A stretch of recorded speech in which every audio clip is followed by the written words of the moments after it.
আপনি এমন কোনো পাখিকে দেখেছেন যারা তার সঙ্গীকে খুশি করার জন্য ড্যান্স করে? এমন পাখি দেখেছেন যারা লাফিয়ে লাফিয়ে চলাফেরা করে? আপনি যদি এমন বিচিত্রময় ও সুন্দর পাখিদের ড্যান্স না দেখে থাকেন তবে চিন্তা করার কোনো দরকার নেই, কারণ আজকের ভিডিওতে এমনই কিছু পাখিকে দেখাতে চলেছি যারা তার সঙ্গীর সঙ্গে মিট করার জন্য বা সঙ্গীর মন জয় করার জন্য ভিন্ন ভিন্ন ভঙ্গিতে ড্যান্স করে থাকে। তা চলুন দেরি না করে শুরু করা যাক আজকের ইন্টারেস্টিং ভিডিওটি। Number 9, sharp tailed grouse.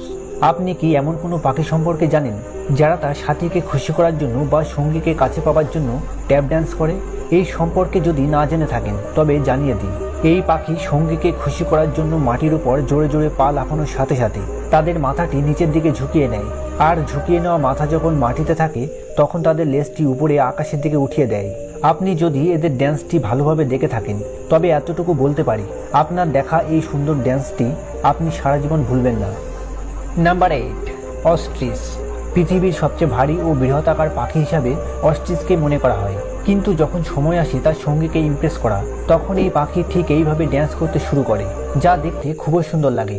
আসলে ফিমেল অস্ট্রিচকে আকর্ষিত করার জন্য তার বড় ডানা দুটি ছড়িয়ে দিয়ে মাথাটি গোল গোল চক্কর মারতে থাকে, আর যদি ফিমেল অস্ট্রিচ এই ডানা চমকালো রং এবং নৃত্য পছন্দ করে তবে কিছু সময় পর ফিমেল অস্ট্রিচ তার ডানা দুটি মেলে কাছে আসার অনুমতি দিয়ে দেয়। নাম্বার 7, লেইসেন অ্যালবেটর্স। এই পাখির নাম যতটা ইউনিক ঠিক তেমনই এই পাখির জীবনও অন্য পাখিদের থেকে সম্পূর্ণ আলাদা হয়ে থাকে। আলাদা এই কারণেই কোনো ফিমেল পাখির সঙ্গে মিটিং করার জন্য মেল পাখিকে বছর বছর ধরে ড্যান্স প্র্যাকটিস করার দরকার পড়ে।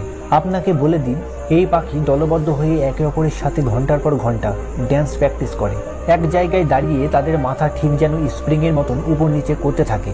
আর যখন কয়েক বছর ধরে প্র্যাকটিস করার পর কোনো পাখি ড্যান্স করার জন্য সম্পূর্ণ প্রস্তুত হয়ে ওঠে তখন কোনো মেল পাখি ফিমেল পাখির সামনে সঠিকভাবে নৃত্য প্রদর্শন করতে সক্ষম হয় বা ফিমেল পাখির এই নৃত্য পছন্দ করাতে পারে, তবেই মিটিং করার অনুমতি পায়। নাম্বার 6, জ্যাকসনস উইডোবার্ড। কেনিয়া এবং এর আশেপাশে পাওয়া এই কিউট পাখিটি তার ছোট্ট শরীর এবং লম্বা লেজের জন্য শুধু যে দেখতে অসাধারণ লাগে তা নয়, বরং এদের ড্যান্স করার ভঙ্গিও খুবই আজব দেখতে লাগে।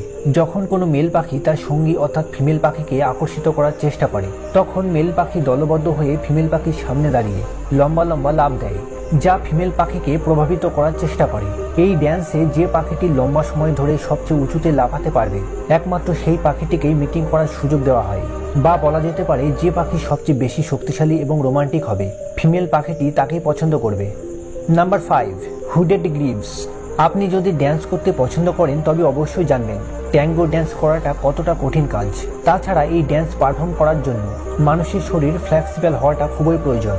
তবে মানুষকে বাদ দিন, এই পাখিটিকে দেখুন। হুডেড গ্রিভস নামের এই পাখিটি জলের মধ্যে থেকেই তার সঙ্গীর সঙ্গে মিটিং করার আগে এক প্রকার ট্যাঙ্গো ড্যান্স করে। এই পাখি যখন ড্যান্স করে তখন এমন মনে হয় যেন এদের শরীরে কোনো হাড়গোড় নেই। এই পাখি কখনো তার গলাকে বেঁকিয়ে জলের মধ্যে ডুব দেয়, তো কখনো এদের মাথাকে স্প্রিং এর মতন উঁচু নিচু করতে থাকে। আর এই সব প্রক্রিয়া সম্পূর্ণ হবার পর এই আজব পাখি মিটিং করা শুরু করে। নাম্বার 4, গ্লিটার সিজ গ্রাউস। এই চমৎকার পাখিটির দেহের সামনের অংশে রয়েছে বড় বড় দুটি এয়ার স্যাক বা দলদলে নরম অংশ, আর এই পাখি নরম অংশটি তখনই ব্যবহার করে যখন কোনো ফিমেল পাখিকে আকর্ষিত করার প্রয়োজন পড়ে। কয়েকটি মেল পাখি একত্রিত হয়ে শরীরের এই নরম অংশটি ফুলিয়ে এক অসাধারণ আওয়াজ করে।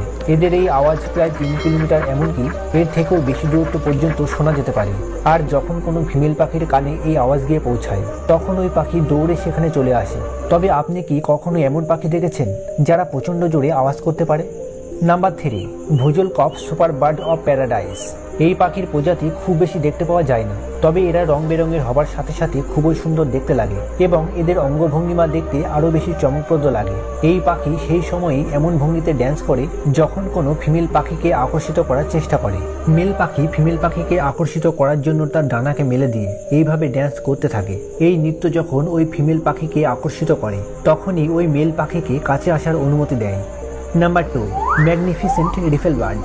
কালো রঙের এই পাখি দেখতে সত্যি খুবই সুন্দর হয়ে থাকে। কালো রং ছাড়াও এই পাখির শরীরে নীল রঙের ছাপ দেখতে পাওয়া যায়, আর এদের ঠোঁট শরীরের তুলনায় অনেকটাই লম্বা হয়ে থাকে। এই পাখিও তার সঙ্গীকে ইমপ্রেস করার জন্য এইভাবে নৃত্য করে থাকে। মেল পাখি ফিমেল পাখিকে আকর্ষিত করার জন্য তার ডানা দুটি সম্পূর্ণ ছড়িয়ে দিয়ে কখনো ডানে তো কখনো বাঁয়ে লাফিয়ে লাফিয়ে ড্যান্স করতে থাকে। আর যদি ফিমেল পাখির এই নৃত্য পছন্দ হয় তবেই মিটিং করার জন্য এগিয়ে আসে, না হলে ফিমেল পাখিটি সেখান থেকে মুখ ঘুরিয়ে চলে যায়। Number 1, western parotia bird of paradise. আগের দুটি পাখির মতন এই পাখিও বার্ড অফ প্যারাডাইস প্রজাতির মেম্বার। এই পাখিও কিন্তু তার সঙ্গীকে ইমপ্রেস করার জন্য ড্যান্স করে। কিন্তু 1 মিনিট, ড্যান্স শুরু করার আগে এই পাখি তার সঙ্গীর জন্য এক পরিষ্কার রাস্তা তৈরি করে। এরপর ওই পাখি ওই পরিষ্কার জায়গায় দাঁড়িয়ে ভিন্ন ভিন্ন অঙ্গভঙ্গি করা শুরু করে। এই পাখি তার পায়ের মাধ্যমে এক বিশেষ প্রকার ড্যান্স করে। আর ফিমেল পাখির সামনে নানাভাবে নৃত্য করার বেশ কিছুক্ষণ পর ফিমেল পাখির যদি এই নৃত্য পছন্দ হয় তবেই ফিমেল পাখি ওই মেল পাখিকে সঙ্গী হিসেবে ঠিক করে। তবে কিছু সময় এমনও দেখা যায় এত কিছু করার পরেও ফিমেল পাখি মেল পাখিকে পছন্দ না করে সেখান থেকে চলে যায়। তবে এতটুকু তো বুঝতেই পেরেছেন তার সঙ্গীকে আকর্ষিত করার জন্য কতটা কষ্ট করতে হয়। তা চলুন আজকের ভিডিও এখানে শেষ করি। আশা করি ভিডিওটি পছন্দ হয়েছে, তবে একটি লাইক করবেন। আর যদি আমাদের চ্যানেলটিকে এখনও সাবস্ক্রাইব না করে থাকেন তবে অবশ্যই চ্যানেলটিকে সাবস্ক্রাইব করে পাশের বেল আইকনটি চেপে রাখুন।